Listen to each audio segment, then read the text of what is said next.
Şerife'nin örgü dünyasına hoş geldiniz. Bugün sizlere bebek battaniyesi modeli göstermek istiyorum.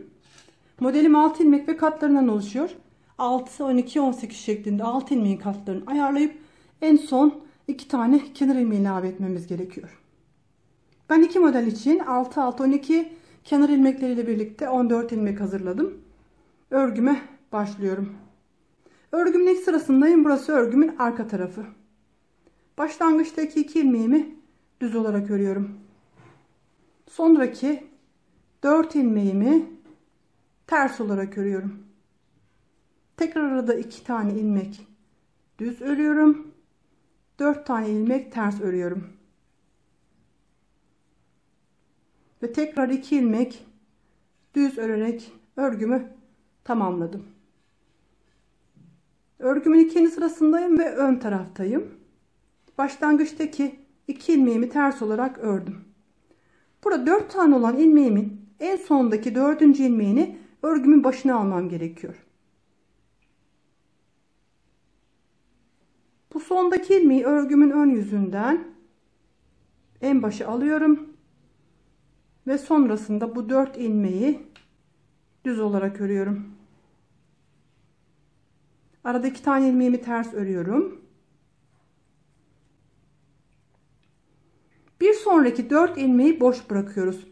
Sadece düz olarak örüyoruz. Model uygulamıyoruz. Aradaki 2 ilmeğimi ters örerek ön yüzde örgümü tamamladım. Arka taraftayım. 3. sıradayım. Başlangıçtaki 2 ilmeğimi düz, sonraki 4 ilmeğimi ters olarak örüyorum.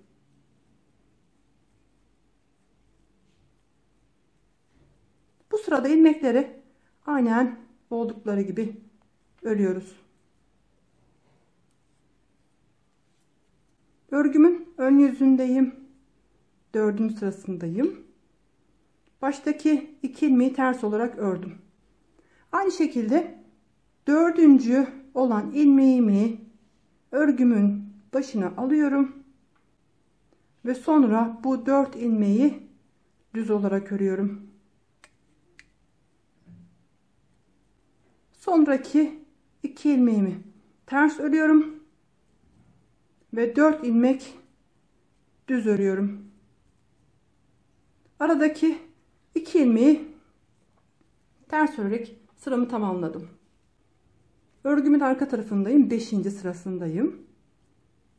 Bu sırada ilmekleri aynen oldukları gibi örüyorum. Ters ilmeklerimi ters örüyorum. Aradaki düz ilmeklerimi düz.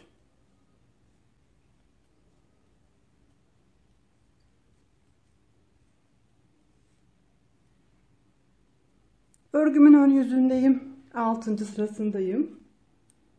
Baştaki 2 ilmeği ters olarak örüyorum. Aynı işlemi uyguluyorum. 4 tane olan düz ilmeğimin sondaki 4. ilmeğini örgümün en başına geçiriyorum ve sonra bu 4 ilmeği düz olarak örüyorum. Aradaki 2 ilmeğimi ters örüyorum. İkinci modelimi boş bırakıyorum. 4 ilmeği düz olarak örüyorum.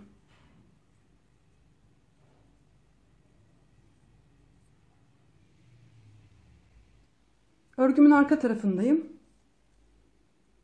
Bu sırada ilmekleri aynı şekilde örüyorum. Ters ilmeklerimi ters örüyorum. Aradaki düz ilmeklerimi düz olarak örüyorum.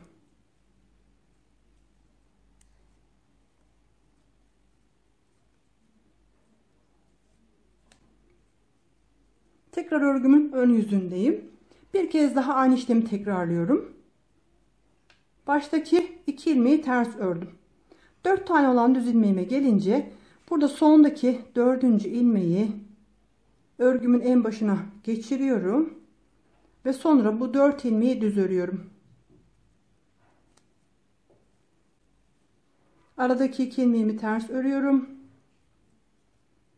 İkinci modelimi 4 ilmek düz örerek devam ettiriyorum.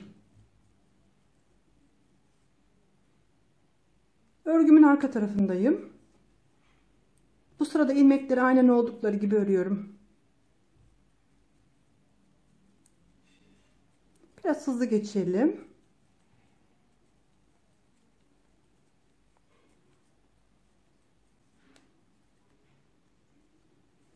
Burada ilk modelimizi tamamlamış olduk. İkinci modeli uygularken model uyguladığımız bölümü düz olarak boş bırakıyoruz. Önceki düz ördüğümüz bölüme ise modeli uyguluyoruz. Baştaki 2 ilmeği ters olarak ördüm. Sonraki 4 ilmeğimi düz olarak örüyorum. Arada 2 tane ilmeğimi ters olarak örüyorum. Sonraki 4 tane düz ilmeğe gelince burada 4. ilmeğimi örgümün başına geçiriyorum ve sonra bu 4 ilmeğimi düz olarak örüyorum. 2 ilmek ters örerek sıramı tamamlıyorum. Arka tarafta ilmekleri aynen oldukları gibi örerek devam ediyorum. Tekrar örgümün ön yüzündeyim. Baştaki 2 ilmeğimi ters olarak örüyorum. Sonra 4 ilmeğimi düz örüyorum. Tekrar arada 2 tane ilmeğimi ters örüyorum. İkinci modele gelince burada 4. ilmeği örgünün başına geçiriyorum. Ve sonra yer değiştirdikten sonra bu 4 ilmeği düz olarak örüyorum. Arka sırada ilmeklerimi aynen örerek devam ediyorum. Tekrar ön yüzdeyim. Baştaki 2 ilmeğimi ters olarak ördüm. 4 ilmek düz olarak örüyorum. Sonraki 2 ilmeği ters örüyorum. Sondaki ilmeği örgünün başına alıyorum. Ve daha sonra bu 4 ilmeği düz olarak örüyorum. Arka tarafta ilmekleri aynen örerek devam ediyorum.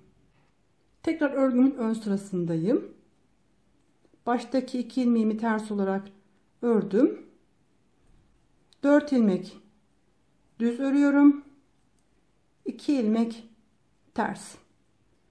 İkinci modele gelince sondaki 4. ilmeği örgümün başına alıyorum ve yer değiştirdiğim bu 4 ilmeğimi düz olarak örüyorum.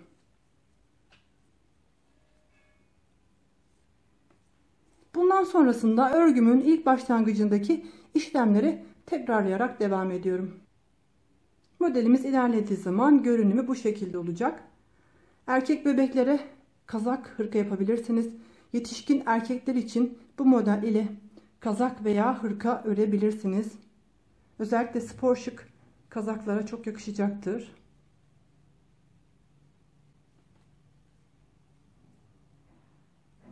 Burası da örgümüzün arka yüzü. Herkese kolay gelsin.